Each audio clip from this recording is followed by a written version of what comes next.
ঈদের 2 মাস আগে থেকে আমাকে বেতন বোনাস দিয়া বহুত কাহিনী করছে। আমরা রোডে আন্দোলন করিয়া রাজপথ বন্ধ করিয়া এবারে কমিশনারের কাছে খবর জানাইয়া কমিশনার আইসা ওনার ফোন করিয়া আমাকে ঈদের বেতন বোনাস দেওয়াইছে।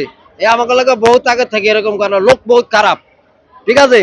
এরকম খারাপ আর আমাকে বেতন বোনাস দিয়ে আমাকে বাড়িতে পাঠাইয়া রাতের অন্ধকারে গেটের সিকিউরিটি সরাইয়া বাড়ির সিকিউরিটি হইলে পাঠাইয়া এরপরে গেটের নোটিশ টাঙ্গাই দিছে আর গেটে তালা মারা দিছে, লেক্সের নোটিশ ফ্যাক্টরিতে অনির্দিষ্টকালের জন্য বন্ধ। আমাকে ঈদের ছুটি ফাটে 20 তারিখ পর্যন্ত আমার ছুটি দিছে, 8 তারিখ থেকে 20 তারিখ পর্যন্ত 12 দিন ছুটি দিছে। এই কাম করছে। আমরা 20 তারিখে আইয়া ফ্যাক্টরিতে আর ঢুকতে পারিনি, আই দেই তালা মারা, ঠিক আছে। কারণ ওনারা আমরা যতই খুঁজি বা যতই খবর দেয় উনি ফ্যাক্টরির আশেপাশে আসে না, ঠিক আছে। আমরা আজকাল 3 দিন ধরে এই ফ্যাক্টরির সামনে রোদের মধ্যে কষ্ট করতেছি, কারণ আমরা দিশাবিহীন নামে ফেডারেশনের সাহায্যে আমরা এখানে আসছি।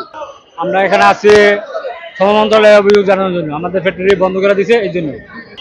আমরা তো এখানে 10 বছর ধরে চাকরি করতেছি, রানিং মাসের বেতন, কিন্তু আমাদের ফ্যাক্টরি কিছু না বললে ফ্যাক্টরিটা বন্ধ করে দিয়েছে।